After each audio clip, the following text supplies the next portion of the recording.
지난주일 7장 16절에서 기도하지 말아라, 부르짖어 구하지 말아라, 간구하지 말라는 말씀을 그냥 글자로 우리가 읽으면 그럼 기도하지 말고 구하지 말고 부르짖지 말라는 말로 들리겠지만, 우리는 저 말씀을 더 기도해야 된다. 지금 유대 가정에서 행하는 일상의 우상 숭배를 보면서 더 기도해야 된다. 도백 골짜기에서 행해지는 정말 끔찍한 일들을 보면서 하나님 앞에 정말 더 간절히 부르짖어 기도해야 된다고 하는 하나님의 마음으로 저 말씀을 읽어야 된다고 말씀을 드렸습니다.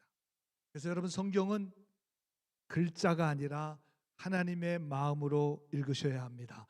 성령의 감동으로 읽어야 합니다. 예수 그리스도의 십자가의 은혜로 읽어야 됩니다. 오늘 말씀도 하나님의 마음으로 받으셔서 여러분들 모두가 다 큰 은혜를 받는 그런 시간이 되시기를 주님의 이름으로 간절히 축원합니다. 우리 옆 사람하고 한번 이렇게 인사했으면 좋겠어요. 하나님의 마음을 느껴야 합니다. 하나님의 마음을 느껴야 합니다. 여러분, 내 기분에 따라서 오늘 찬양 내 스타일이네. 오늘 목사님도 내 생각에 맞는 말씀하시네. 여러분, 내 감정과 생각을 하시면 안 돼요. 그건 은혜 받는 게 아니에요. 그건 자기 생각에 좋은 거죠. 그럼 오늘 말씀을 통해서 하나님의 기분과 마음이 느껴져야 될 줄로 믿습니다. 그게 은혜 받으시는 거예요. 그게 하나님의 마음을 느끼면 은혜가 임하시는. 지난주일 말씀에서 유대의 영적 현실이 어떠했습니까? 요시야 왕의 개혁으로 인해서 막 죄를 뒤집어쓰고 율법책을 발견하고 회개하고 말씀으로 돌아가야 됩니다. 영적 부흥을 외쳤지만 실제 유대 예루살렘의 평범한 가정의 우상 숭배는 하나도 변하지 않았습니다. 아무런 영적 변화가 없습니다. 여러분, 올해 우리가 시작하면서 리바이벌 다시 부흥해야 합니다. 부흥을 외치며 시작했습니다. 그런데 만약에 우리가 주일날마다 그렇게 힘차게 외쳤지만 여러분의 개인의 삶 속에서 아무런 영적 변화가 없다면, 아무런 여러분의 삶의 변화의 기미도 보이지 않는다면, 그럼 2600년 전 예레미야의 상황과 똑같잖아요. 너무나 똑같잖아요. 그래서 여러분, 이런 영적 현실을 바라본 예레미야는 18절에 이렇게 말하고 있습니다. 슬프다 나의 근심이여, 어떻게 위로를 받을 수 있을까? 내 마음이 병들었도다. 현대인의 성경에 보니까 내가 내 마음을 걷잡을 수가 없으니 내 마음이 정말 괴롭구나. 정말 괴롭.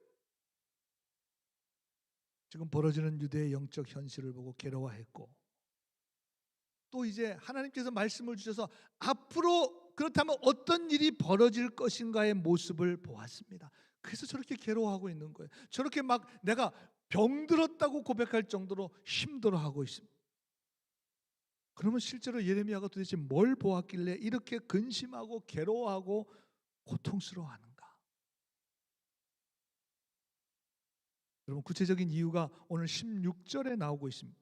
우리가 읽진 않았지만 제가 8장 전체를 다 말씀드리니까, 그 말의 부르짖음이 단에서부터 들리고 그 줌마들의 우는 소리에 온 땅이 진동하며 그들이 이르러 이 땅과 그 소유와 성읍과 그 중의 주민을 삼켰도다 그랬습니다. 메시지 성경에 보니까 이렇게 쉽게 표현하고 있습니다. 말들이 질주해 오는 소리가 들린다.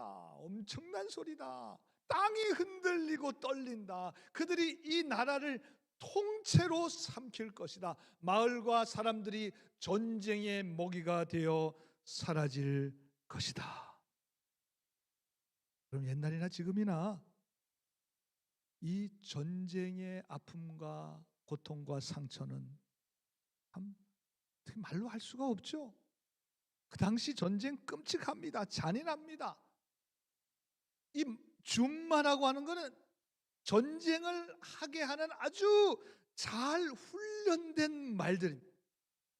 그 전쟁을 하기 위해서 지금 말들고, 여러분 옛날 영화 같은 거 보시면 막 말들을 끌고 오잖아요. 그리고 그냥 칼로 막 사정없이, 그 말들이 오는 소리가 막 지금 땅이 진동하는 것처럼 들린다는 것입니다.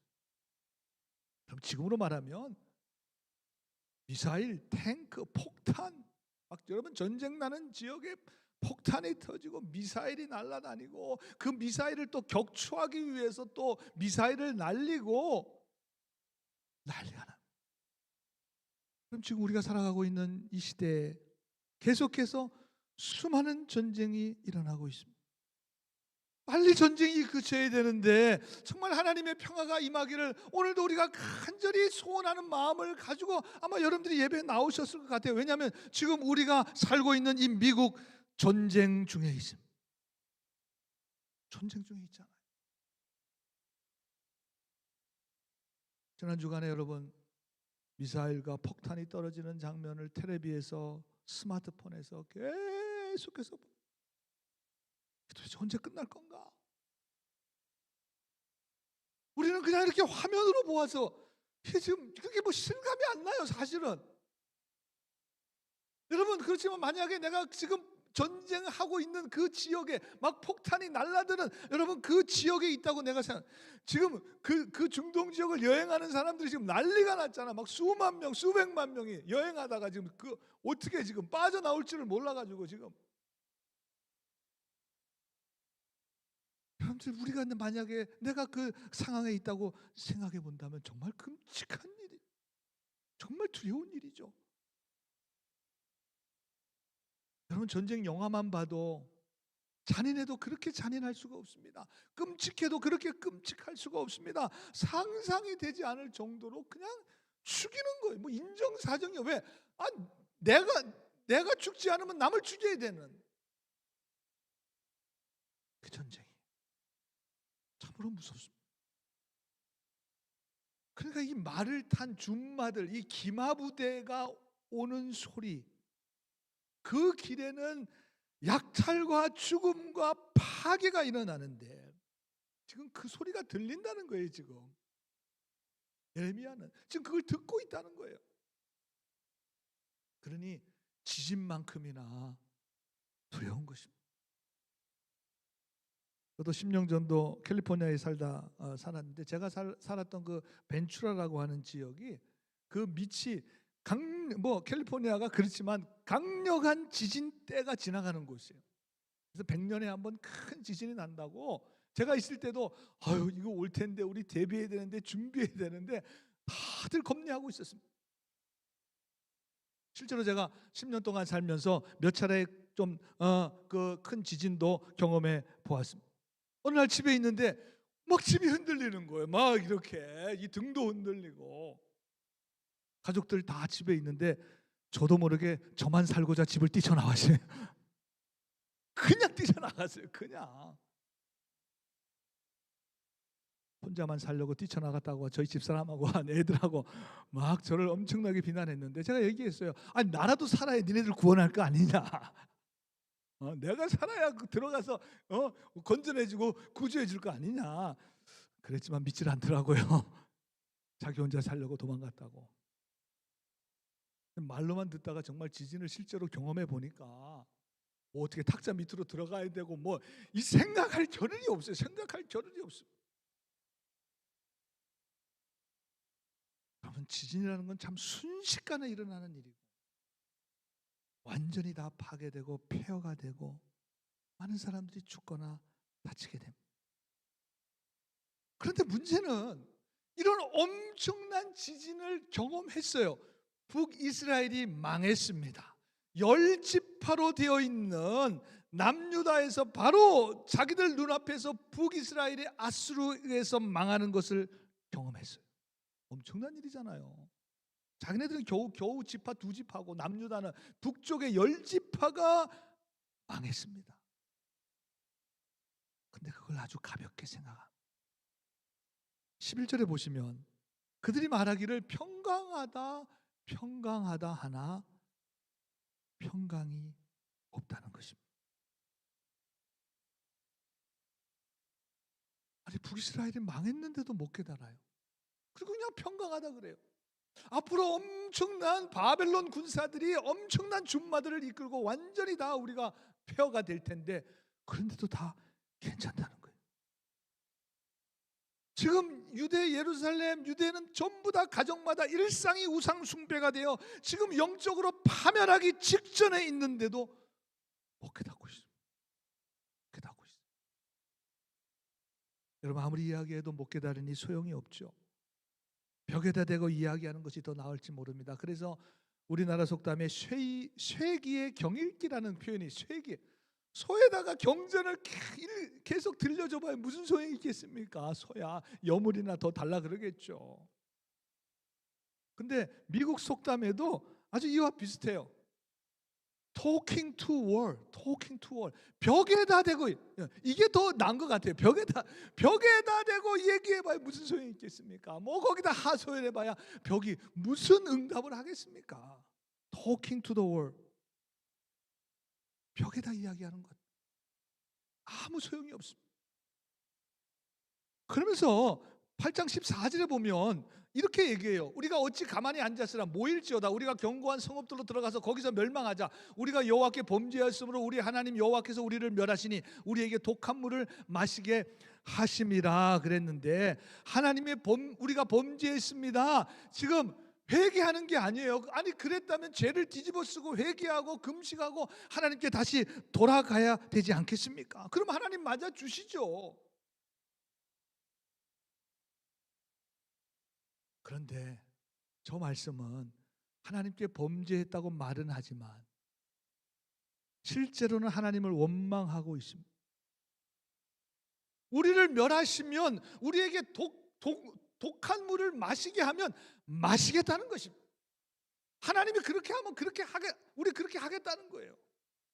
무서운 말이죠. 현대어 성경에 보니까 우리 하나님 여호와께서 우리를 멸망시키기로 작정하시고 우리에게 마실 독을 하나님이 우리에게 독약을 주시면 그냥 먹겠다는 것입니다. 하나님께로 돌아오라고 지금 예레미야가 외치고 있는데 저 14절은 죽으면 죽겠다는 거예요. 지금 하나님이 독물을 주면 우리 그 물 마시겠다는 겁니다. 지금 예레미야를 비웃고 있습니다. 그리고 하나님이 독물을 준 거니까 하나님 책임지세요. 하나님 책임지세요. 하나님을 원망하는 말이고 더 나아가서는 하나님의 이름을 망령되이 일컫는 거예요. 그럼 저 정도면 벽에다 대고 얘기하는 거죠. 벽에다 대고. 그래서 17절에 하나님이 이렇게 말씀하세요. 내가 술법으로도 제어할 수 없는 뱀과 독사를 너희 가운데 보내리니 그것들이 너희를 물리라 하시도다. 여러분 뱀이나 독사는 조용한 가운데 침략을 해서 치명적인 독을 가지고 공격을 합니다. 민수기 21장에 보면 이스라엘 백성들이 모세를 원망합니다. 하나님과 모세를 원망하되 어찌하여 우리를 애굽에서 인도하여 이 광야에서 죽게 하는가? 이곳에는 먹을 것도 없고 물도 없고 우리의 마음이 이 하찮은 음식을 싫어하노라. 여러분 누구나 때때로 좀 어렵고 힘들 때 불평하고 원망할 수 있어요. 그러나 저건 너무 선을 넘었잖아요. 아니 홍해를 갈라서 어린 양의 피로 출애굽시켜줘서 홍해를 가르고 광야에서 불기둥과 구름기둥으로 만나를 내서 먹이시고 반석에서 물을 내어 먹이셔서 지금 가나안을 향해 가는데 이스라엘 백성들이 먹을 것도 안 주고 물도 안 주고 그리고 만나 이제 실증나서 못 먹겠다 그 말이에요. 저 정도면 원망의 도가 지나쳐도 한참 지나쳤죠. 그래서 광야의 불뱀들이 나타나서 이스라엘 백성들을 물어 죽게 되었습니다. 그때 모세가 하나님께 간절히 기도합니다. 살려주셔야 되지 않습니까? 노뱀을 장대 위에 매달게 되고 불뱀에 물린 그런 사람들이 노뱀을 쳐다보면 치유되고 회복되게 해 주셨습니다. 그게 광야에서의 불뱀 노뱀 사건이에요. 그런데 지금 이 남유대의 모습은 과거 자기네들 조상 민수기 때 그렇게 원망하고 불평했던 것보다 더 악해졌습니다. 더 나빠졌습니다. 조상들보다 더 심하게 원망하고 불평하고 지금 우상 숭배까지 하고 하나님을 비웃고 조롱하기까지 하고 더 악해졌습니다. 여러분, 뱀과 독사들이 사람들에게 해를 입히고 독을 내어서 치명상을 입힙니다. 여러분, 생각만 해도 끔찍하잖아요. 여러분, 뱀, 독사, 생각하기도 싫잖아요. 근데 문제는 여러분, 혹여 우리가 뱀에 물렸어도 911 타가지고 병원에 응급실 가서 해독제가 있잖아요. 근데 문제는 해독할 해독제도 없습니다. 소리 없는 완전한 파멸과 멸망으로 가게 된다는 것입니다. 여러분, 이 뱀이라고 하는 것은 창세기에 보면 사단 마귀를 상징합니다. 아담과 하와를 유혹해서 범죄하게 만들었습니다. 사람들을 죽이고 죄짓게 만들고 고통스럽게 멸망하게 하는 것이 바로 사단 마귀가 하는 일입니다. 그러니까 지금 뱀과 독사가 유대를 문다는 것은 독을 내어서 이제 유대를 완전히 멸망시키겠다는 거예요. 아니, 이미 독사에 물려서 독이 퍼지고 있는 중인지도 몰라요. 독이 서서히 퍼지잖아요. 거의 지금 죽음과 사망이 지금 코앞에 다가와 있는 것 같아요. 20절에 이렇게 금방이나 그래서 추수할 때가 지나고 여름이 다하였으나 우리는 구원을 얻지 못한다. 맞는 말이죠. We are not saved. We are not saved. 구원을 얻지 못해요. 왜냐하면 수없이 회개할 기회를 하나님께서 주셨는데 다 놓치고 이제 엄청난 하나님의 심판과 멸망을 당해야 될 때가 이제 바로 코앞이라는 것입니다. 이제 구원 받지 못한다. 21절에 보니까 예레미야가 딸내 백성이 상하였으므로, 여러분, 예레미야도 안전합니까? 지금 예레미야도 유대 예루살렘에 있어요.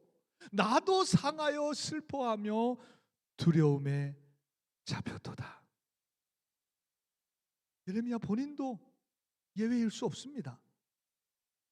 예레미야 자신도 이 고통과 심판에서 예외가 될 수 없다는 말입니다. 하나님의 말씀을 전하는 이 본인 예레미야도 지금 그 당할 고통과 아픔과 멸망에 심히 지금 슬퍼하고 놀라움에 사로잡혀 있다는 거예요.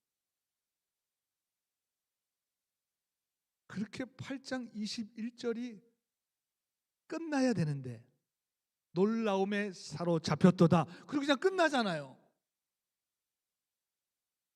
근데 한 절이 더 있어요. 한 절이 더 있습니다. 8장 마지막 22절에 길르앗에는 유황이 있지 아니한가, 그곳에는 의사가 있지 아니한가, 딸내 백성이 치료함을 받지 못함은 어찌 됨인고.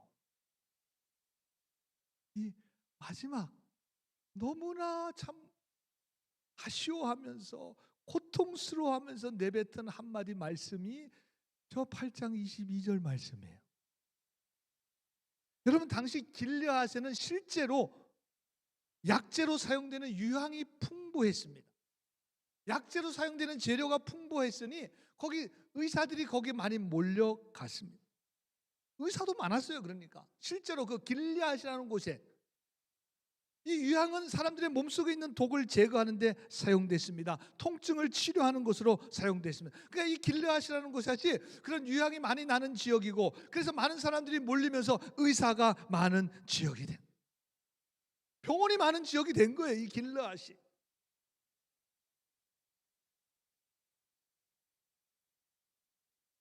여러분, 의사는 옛날이나 지금이나 환자를 치료하고 약으로 치료하든 수술로 치료하든 치료하고 회복시키고 고쳐주는 사람. 그러니까 이 말씀은 지금 좋은 약도 있어요. 얼마나 좋은 약, 우리가 참 너무 좋은 시대에 살고 있잖아요. 좋은 약이 너무 많잖아요. 좋은 의사도 있습니다. 그런데 유대 백성이 치료를 받지 못해요. 약도 있고 의사도 많은데 왜 그렇습니까? 치료를 거부합니다. 약을 거부합니다. 약을 먹고 치료를 받으면 되는데 그걸 거부해요. 안 합니다. 그러니 방법이 없어요. 그 이유가 물론 나와요. 8장 11절에 보면 그들이 내 딸 백성의 상처를 가벼이 여기면서 말하기를 평강하다 평강하다. 쉽게 말하면 회복 불가능한 상처를 입었는데 지금 빨리 911 불러가지고 지금 응급실로 가야 되는데 옆에 있는 사람이 그러는 거예요. 괜찮아 괜찮아, 그냥 둬도 이거 그냥 낫는 병이야. 그냥 조금만 며칠 지나면 이거 그냥 괜찮아, 가라앉을 거야. 저절로 둬도 그냥 괜찮을 거야. 지금 골든타임이 30분밖에 안 남았는데 1시간이 지나고 하루가 지나고 일주일이 지나고 한 달이 지나도 그냥 내버려 두는 거예요. 그냥 내버려 두는. 여러분, 그럼 어떻게 되겠어요? 결국은 죽게 되죠. 아마 이미 죽었는지도 모르죠. 이미. 지금 이게 유대 예루살렘의 상황이라. 여러분, 제가 설교 시작하면서 말씀드린 예레미야 오늘 18절 말씀, 슬프다 나의 근심이여 어떻게 위로를 받을 수 있을까, 내 마음이 그렇게 외쳤지만 돌아오지 않는, 그리고 멸망과 심판을 아주 우습게 생각하는 이 남유대 사람들, 그것이 물론 가슴 아플 수도 있겠지요. 그 마음도 있었을 거라 생각하고, 더 아픈 마음은 길르앗에 가면 치료제도 있고 의사도 있고, 치료를 받고 의사에 가면 나음을 입을 수 있는데, 거기 가면 되는데, 그게 없으면 어쩔 수 없지만 거기 가면 낫는데, 거기 가면 치료를 받을 수 있는데, 그것을 거부하는 유대 예루살렘의 모습을 보니까 더 안타까운 거죠. 더 마음이 상하는 거죠. 더 속이 상하는 거죠. 정말 병이 날 정도로 속이 상하는 거죠. 우리의 치료자가 되시는 여호와 라파, 여호와 라파, 우리를 치료하시는 하나님, 하나님께로 가자고 그렇게 소리를 쳐도 하나님께로 가면, 길르앗으로 가면 우리를 치유하는 약도 있고 치유하는 의사도 있고 하나님이 그 모든 것을 다 하실 수 있는데, 돌아서지 않는 유대 백성들을 바라보니 신광과 멸망이 들어온 것이 아니라 그 하나님이 계신데도 돌아가지 않는 이스라엘 백성들을 바라보니 예레미야가 눈물이 납니다. 마음이 아픕니다. 마음을 어떻게 잡을 수가 없습니다. 내 마음이 병들었다고 그렇게까지 고백하고 있습니다. 여러분, 예레미야가 저렇게 고백했어요. 간절히 기도도 했고 저렇게 슬픔과 고통의 마음을 품었다면, 여러분, 그 모습을 보시는 하나님께서는, 하나님의 마음은 얼마나 더 아프시겠습니까? 하나님의 마음, 하나님의 마음. 저는 이때 아마 하나님께서 결심하시지 않았을까? 앞으로 600년 후에 당신이 직접 인간의 몸을 입으시고 우리를 치유해 주시기 위해서, 우리를 죄와 사망의 권세에서 구원해 주기 위해서 하나님이 인간의 몸을 입으시고 이 땅에 오셨습니다. 그분이 바로 예수 그리스도이십니다. 그리고 우리를 위해서 십자가에서 보혈의 피를 흘려 죽으셨습니다. 그분이 바로 하나님이셔요. 아니 어떻게 하나님이 이렇게까지 하실 수 있다는 말입니까? 상상이 되세요?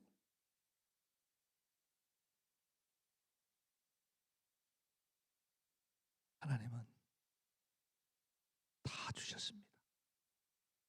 당신이 하실 수 있는 모든 것을 우리에게 주셨습니다. 십자가에서 한 방울의 피도 남김없이 우리를 구원하시기 위해서 피 흘려 주셨습니다. 이 하나님의 마음에 이제 우리가 응답할 차례입니다. 예수 그리스도께로 하나님께로 돌아가 치유와 회복과 구원의 은혜를 받을 것인가? 계속해서 이 엄청난 하나님의 사랑을 거부하고 무시하고 내 생각과 마음대로 살아갈 것인가? 이제 여러분들이 오늘 이 하나님의 마음을 느끼셨다면 오늘 이 말씀 앞에 정직하게 여러분들이 대답할 시간입니다.